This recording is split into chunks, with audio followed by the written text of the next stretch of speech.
मेरी वाइफ ने मुझे धमकी दी है, मेरी मदर को धमकी दी है और मेरे नकली सिग्नेचर भी मेरे को लगता है मेरे साले ने किए हैं। मैं आपको दिखाना चाहता हूँ, ये नकली पावर ऑफ अटर्नी उन्होंने बनवाई है। दिल्ली पुलिस की मिली भगत से वो बिल्कुल बेखौफ होके बोल रही है। वो एसएचओ साहब ने मेरे को तड़ी दिखाते हुए बोला कि इसको शाम तक बैठाओ। टोटली काम फर्जी किया गया है, इसमें पूरा पीएस मौर्या थाना इंक्लेव इंक्लूड है।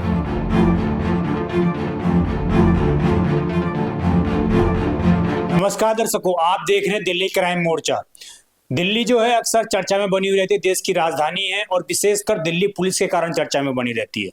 आज जो हम आपको मामला बताने वाले हैं वो दिल्ली पुलिस से जुड़ा हुआ है और ऐसे जुड़ा हुआ है कि दिल्ली पुलिस ने फर्जी तरीके से एक बाइक जो है रिलीज कर दी और जिसकी बाइक थी उनके फर्जी सिग्नेचर, उनके फर्जी पावर ऑफ अटॉर्नी बनवा कर रिलीज कर दी जाती है। ये जो मेरे हाथ में आप डॉक्यूमेंट के कागजात देख रहे होंगे, ये तमाम वो शिकायतें हैं जो दर दर भटकते हुए शिकायतकर्ता ने तमाम उन अधिकारियों तक, दिल्ली पुलिस के तमाम एसएचओ के अधिकारियों तक और इसके अलावा आईओ अधिकारियों, तमाम लोगों को लिखी। जो पुलिस स्टेशन मौर्या एनक्लेव है, उनके संदिग्धता किस प्रकार जो है कहीं ना कहीं दिल्ली को शर्मसार करने का काम कर रही है। दिल्ली के अंदर एक बाइक पकड़ी जाती है मोतीनगर थाने में और फिर उस बाइक को फर्जी तरीके से जो उनके रिश्तेदार हैं, जो उनके साले हैं, वो छुड़वा लेते हैं उनको बिना बताए, जबकि मालिक वो खुद हैं जिनसे हम आपको भी मिलवाने वाले हैं। आखिर क्या है पूरा मामला, जानते हैं उन्हीं से और किस प्रकार जो पुलिस स्टेशन मौर्या एनक्लेव है उसकी कार्यविधि किस प्रकार है। और पिछले 3-4 महीने से लगातार वो जो है दिल्ली पुलिस से ये अनुरोध कर रहे हैं, उस एसएचओ से ये अनुरोध कर रहे हैं कि उनकी जो कंप्लेन है वो रजिस्टर्ड की जाए, जिसके माध्यम से उन अपराधियों को सजा मिल सके, क्योंकि उन्होंने फर्जी दस्तावेज उनके नाम के बिहाफ पर बनवाए हैं।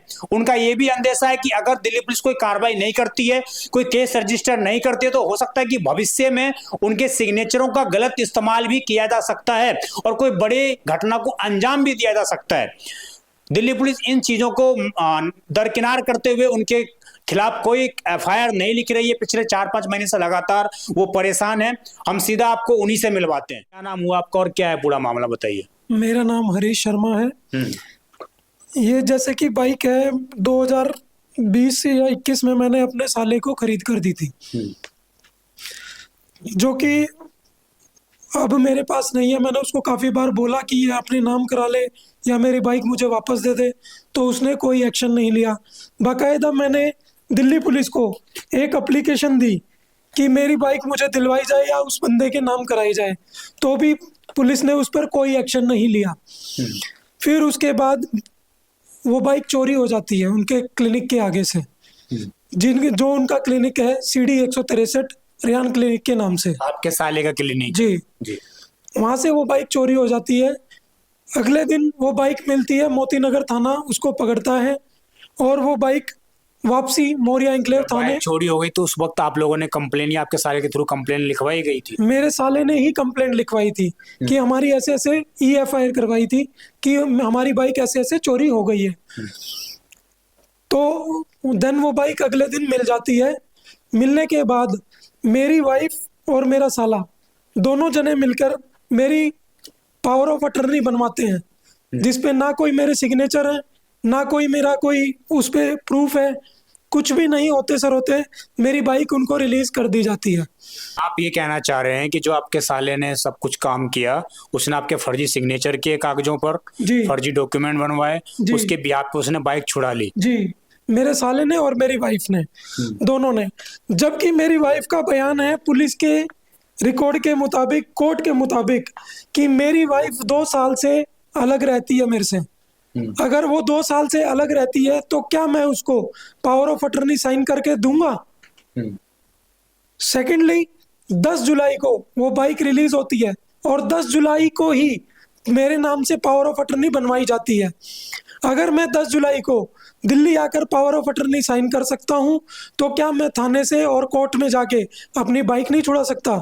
ये टोटली काम फर्जी किया गया है, इसमें पूरा पीएस मौर्या थाना इंक्लेव इंक्लूड है। जब मैं ये कंप्लेंट देने के लिए गया एसएचओ साहब के पास, तो एसएचओ साहब ने मेरे को तड़ी दिखाते हुए बोला कि इसको शाम तक बैठाओ। फिर उसके बाद उन्होंने मेरे को भगा दिया शाम को। अगले दिन 29 तारीख को मैं गया था, 30 तारीख को मेरे को बाकायदा DCP अशोक नगर में पेश हुआ। डीसीपी साहब ने एसएचओ साहब को वहाँ पे बुलाया, उनको फटकार लगाई। फिर एसएचओ साहब बोलते हैं कि थाने में आके मुझसे मिलो। फिर मैं थाने में जाके अपनी कंप्लेंट की रिसीविंग लेके आया। उसके 2 महीने तक भी कुछ ना कार्रवाई होने के बाद मैंने कोर्ट में केस डाला। कोर्ट में केस डालने के बावजूद भी मुझे तारीख इतनी लंबी दी गई। कोर्ट का नोटिस जाने के बाद भी उन्होंने कोई कार्रवाई नहीं की। ना मेरी अभी तक एफआईआर रजिस्टर्ड हुई है। वो मेरी साला, मेरी बीवी सब ऐसे ही खुले आजाद पंछी की तरह घूम रहे हैं। कोई एक्शन नहीं ले रही है पुलिस। जब आप कह रहे हैं कि ये पूरा का पूरा मामला है, कहीं ना कहीं एक बाइक जो है ली जाती है, फिर वो पकड़ी जाती है, चोरी हो जाती है, फिर वो पकड़ी जाती है, उसके बाद थाने से जो है उस बाइक को आपके बिना बताए रिलीज करा ली जाती है वो बाइक। अब आपको क्या लग रहा है कि उस बाइक का कहीं गलत इस्तेमाल भी हो सकता है? हाँ, बिल्कुल हो सकता है, बिल्कुल हो सकता है। उसमें उस पे काफी सारे चालान हुए हैं। तो वो सारे आप भरते हैं? अभी तक मैंने कोई चालान नहीं भरा। वो चालान एज इट इज है। वो चालान बाकायदा मेरे साले के कटे हुए हैं। उस पे फोटोज भी है मेरे पास, वो प्रूफ भी है मेरे पास। टोटली एविडेंस है। मैं उस एविडेंस के बिहाव पे मैं चाहता हूँ मेरे साथ न्याय हो। जी। अभी बाइक कहाँ पर है आपके? अभी बाइक पीएस मौर्या थाना इंक्लेव में खड़ी है। तो वो क्या कह रहे हैं, नहीं छोड़ेंगे बाइक अब? नहीं, बाइक छोड़ने के लिए वो नहीं बोल रहे। वो तो बाइक छोड़ने के लिए तैयार है, बट लेकिन मुझे पहले मेरी जो गलत उन्होंने पावर ऑफ अटर्नी बनवाई है, जो उन्होंने गलत इस्तेमाल किया है, उस पे तो केस रजिस्टर्ड हो। आप चाहते हैं कि जो इन्होंने डॉक्यूमेंट के साथ धोखेबाजी की एक तरह से, उसके खिलाफ आप लोग लीगल एक्शन चाहते हैं? जी, जो इन्होंने फर्जी मेरे कागजात बनाए हैं उन पे लीगली कार्रवाई की जाए। जी। और जो भी इसमें पुलिस का अधिकारी जो भी इसमें इंक्लूड हो उस पे भी कार्रवाई की जाए। जो कि इसमें आईओ साहब हैं, माल खाने वाले साहब हैं, उनके खिलाफ भी एक्शन लिया जाए। उन्होंने भी यहाँ तक कि मैं थाने में गया हूँ कि मेरी बाइक का नंबर ये है, मेरे को मेरी बाइक दी जाए। वो जाके मुझसे बोलते हैं कि आपकी बाइक तो रिलीज कर दी गई है। मैंने कहा किसको रिलीज की? बोलते हैं आपकी वाइफ आई थी पावर ऑफ अटर्नी लेके। मैंने कहा ओके। मैंने कहा आप दिखा दीजिए, आपके पास रजिस्टर में एंट्री होती है माल खाने वाले से। तो माल खाने वाले ने रजिस्टर दिखाया। रजिस्टर, अगर मैं पावर ऑफ अटर्नी दे रहा हूँ, मैं अगर आपको पावर ऑफ अटर्नी दे रहा हूँ तो सिग्नेचर आप अपने करेंगे ना, मेरे तो नहीं करेंगे। लेकिन मेरी वाइफ ने वहाँ पे मेरे सिग्नेचर किए हुए हैं उनके रजिस्टर में। ये मैं खुद देख के आया हूँ। अगर उसके बाद उन्होंने रजिस्टर फाड़ दिया हो या चेंज किया हो तो उसका मैं जिम्मेवार नहीं हूँ। ये केस होने के बाद मेरी वाइफ ने मुझे धमकी दी है, मेरी मदर को धमकी दी है कि मैं तेरे को ये देख लूंगी, मैं तेरे को वो देख लूंगी, मैं तुम्हारे को ये करा दूंगी। धमकी उसने दी थी कि तू केस रजिस्टर कराना चाहता है, तेरे से कुछ नहीं होगा, तू कुछ नहीं करा सकता। ये बाकायदा मेरे पास वॉइस रिकॉर्डिंग है उसकी। तो आपको कहीं ना कहीं लग रहा है कि दिल्ली पुलिस की मिली भगत से ये सब चीज वो इतना बिल्कुल बेखौफ होकर बोल रही है? बिल्कुल दिल्ली पुलिस की मिली भगत से वो बिल्कुल बेखौफ होके बोल रही है। जी। दिल्ली पुलिस को वो ऐसे मानती है जैसे उसकी जेब में है। तो दर्शकों, आपने इन्हें सुना, और ये सिर्फ एक बाइक का मामला नहीं है कि बाइक चोरी हो गई, बाइक मिल गई, उसका मामला नहीं है।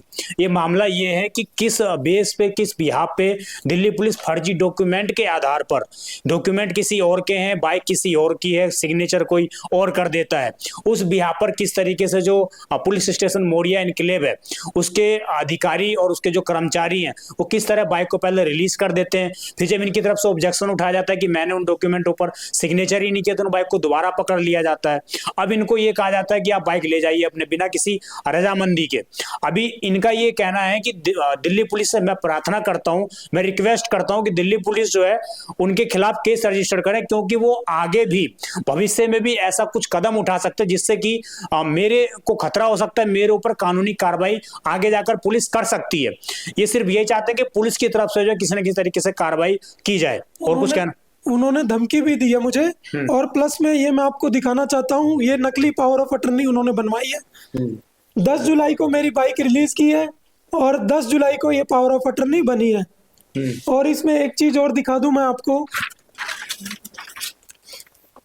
ये जो इसमें आपको दिख रहे हैं गवाह, विटनेस नितेश और अभिषेक राय, ये उन्हीं के क्लिनिक में काम करने वाले बंदे हैं जिन्होंने विटनेसिंग की है। और मेरे नकली सिग्नेचर भी मेरे को लगता है मेरे साले ने किए हैं। और ये मेरी वाइफ के सिग्नेचर है। ये नकली पावर ऑफ अटर्नी है। अगर ऐसे नकली पावर ऑफ अटर्नी बनने लग गई तो कोई भी किसी की भी कोई भी चीज हड़प सकता है। कृपया इससे पे ध्यान देकर और आप सख्त से सख्त कार्रवाई की जाए। बड़ा सवाल कहीं ना कहीं दिल्ली पुलिस के उन अधिकारियों तक उठता है उनके ऊपर कि आखिरकार जिस मालिक की बाइक है उससे ना कोई कांटेक्ट किया जाता है, ना ही उससे पूछा जाता है कि ये बाइक आप ऐसे जमा है आपकी, इसको हम रिलीज करेंगे या ना करें। किसी भी तरह की कोई परमिशन जो मालिक है उससे नहीं ली जाती है और बिना उसके परमिशन के उनकी वाइफ आती है, उनका साला आता है और उनके बिहा पर जो है उनकी बाइक को छोड़ दिया जाता है। अब इनका बड़ा सवाल यही है कि इस बिहा पर कोई भी किसी की प्रॉपर्टी पर, किसी के जमीनों पर या किसी भी सामान पर किसी भी वक्त दावा ठोक सकता है और दिल्ली पुलिस कहीं ना कहीं बिना जांच पड़ताल किए उनको ये चीज अलाउ भी कर देती है। तो बड़ा सवाल दिल्ली पुलिस पर सीधा उठता हुआ नजर आ रहा है। तमाम केसों में हम आपको दिखाते रहे इससे पहले भी कि किस तरह दिल्ली पुलिस की जो कार्यविधि है वो संदिग्ध बनी हुई रहती है। आप देख रहे थे दिल्ली क्राइम मोर्चा, मैं विजय ठाकुर अपने साथी बलराम के साथ। धन्यवाद।